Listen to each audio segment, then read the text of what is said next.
Welcome into the latest edition of ESPN FC. I'm Dan Thomas, joined in the studio today by Shaka Hislop and Stevie Nicol. Now we're going to do something slightly different today. Those who are familiar with Extra Time, which is of course where the boys answer some of your questions, it's such a popular segment, we thought we'd dedicate a whole show to it. This is Shaka Hislop and Stevie. You excited? Well, let's get going and see how this all pans out. Stevie, as someone who went through it yourself, do you empathise with Klopp and Xavi saying they're exhausted from coaching?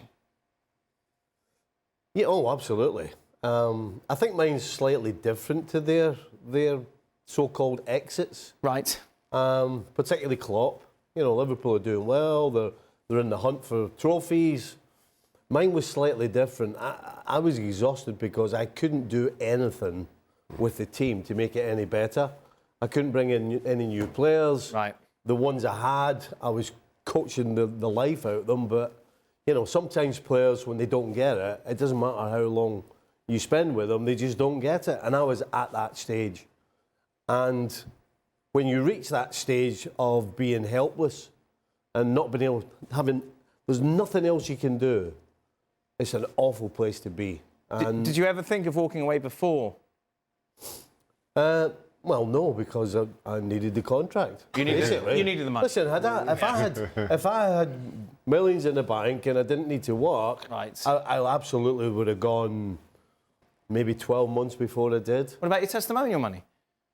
Oh, well gone. That was well gone. I always feel the most frustrating thing, and what must be the most frustrating thing about being a coach is you can't have an impact on the game. And as a player, you're on the field, you know, you have a role, you have a direct impact. As a coach, you just shout it from the sidelines for whatever better job description, and not able to have that direct impact on the game. And that has to be frustrating, especially when the game's getting away from you. What's got to be annoying as well is everything that goes along with it, isn't it? So taking training, the games, you kind of think, oh, that's the manager's job, but you're doing everything else as well. Yeah. But as I said, Dan, to be honest, at that stage, it was about what was happening on the field. Right. That was that exhausting. Because at the end of the day, that winning football matches gets you through all the other stuff that you don't. When you sign up to be a coach, you sign up to get your team together. You can't wait for the games to start. You can't wait for the final whistle when you've won. That's everything else. You can suffer everything else for that, but when that is going wrong as well, there's nowhere to turn to. And I was just driving in the morning wishing I was going somewhere else, regardless of where it was. And now you get to drive here. And now we get to drive in. Oh, yes. Dreams do come true. Exactly. Yeah. What a lucky man. Which rivalry will go down as the greatest in the Premier League history? Shaq? Sir Alex and Wenger, Mourinho and Sir Alex, or Klopp and Pep? Probably Klopp and Pep. You think so? I was going to say that's the lowest down the list. Really? I feel like it's like the most amicable of relationships. Yeah. I think there's a lot of mutual respect. What rivalry? Yeah. So, why amicable? What does amicable have to do with it? I'm talking about the quality of the teams, the points they put on the board. I think when you say rivalry, you kind of think, you know, that beef that two managers had against each other. And I don't think it exceeded anything. I am not a fan of that that beef, as you put it. Mourinho and Wenger, I hated all that. They're not asking you to I know, but you're asking me what I value in a rivalry, and it's about how good the teams are. And I go Klopp and Pep. Absolutely, Wenger and Alex. Yeah. Sir Alex. Yeah, that took it to a different level. Absolutely, everything about it. Yeah. And it spilled onto the field with the players. Very much so. Pizzagate and everything else that happened. So yeah, I don't think it's as close. I think Sir Alex and Wenger's miles ahead of everyone else. I'm a love another fighter. No, clearly, Shaq. Do you mean it when you said you didn't like it? I don't. I don't. I really don't. I quite enjoy it.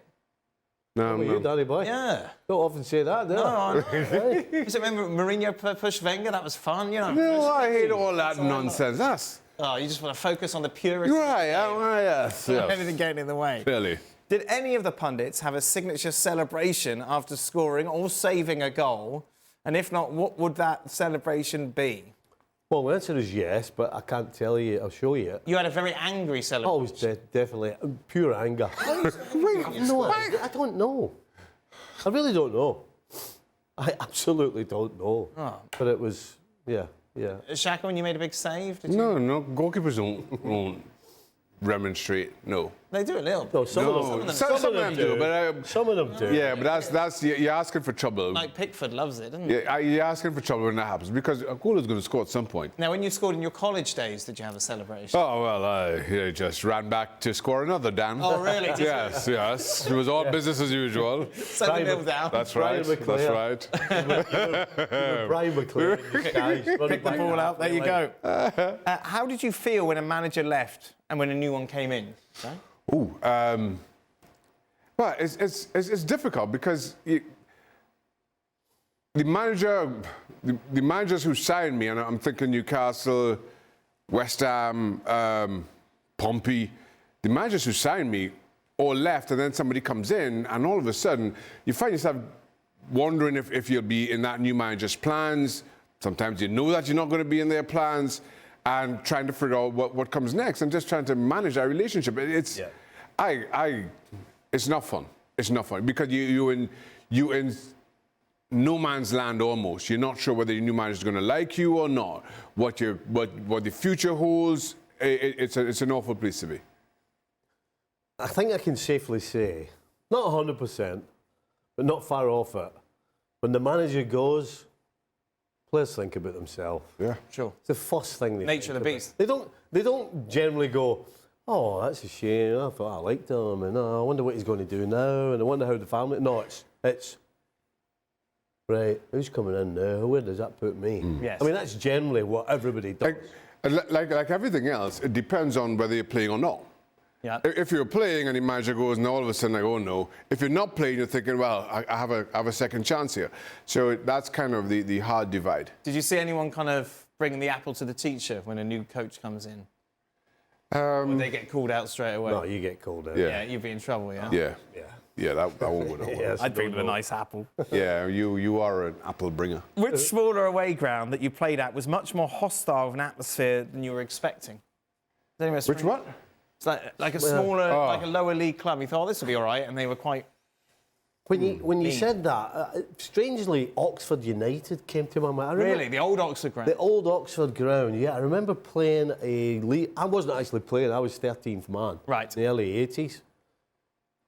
And I was just expecting it to be a walkover and we would score goals, win the game and get home. Yeah. But they ended up taking the lead. It was an own goal from Alan Kennedy, passed it back to Bruce Grobbelaar, who was away over buying a cup of tea or something over one of the sheds. And I was like, wow, I didn't expect this. Right. Because, I mean, it was a horrible ground. Yeah. I mean, they had like chicken coops. They didn't have a main stand. Certainly across from the so-called main stand, right, it was these strange buildings of like chicken coops along really? the. Aye, it was weird. That is weird. Aye. So yeah, but the atmosphere was great. I was taken aback.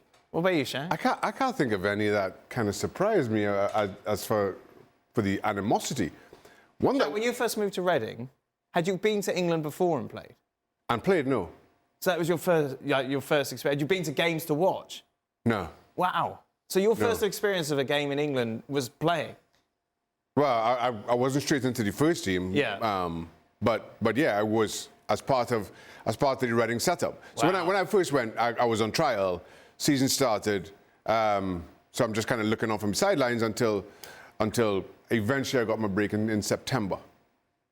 And that was my first experience. Wow, that's brilliant, man. That's very good. Did you win the Oxford game in the end, Stevie? I can't remember. I can still see the goal in my head. Alan Yep. Kennedy playing it, and Bruce is let away over there somewhere. Right. I can't remember. I'm assuming we eventually did. When teams came to Anfield, could you tell they were intimidated? Absolutely. Yeah, and that was something you play on. Oh, big time, aye. In what sense? Well, they were always nobody ever would go at us. Straight away, it was all bunkering down. Right. Well, which tells you straight away that they're scared. Yes. I've said this many times. I love playing at Anfield. I think it's a great place to play football. So much history to it. Oh, fantastic. I totally agree with you. Most of it's here. Just a reminder, ESPN FC is with you throughout the week as we discuss the big stories in the world of football. Be sure to join us.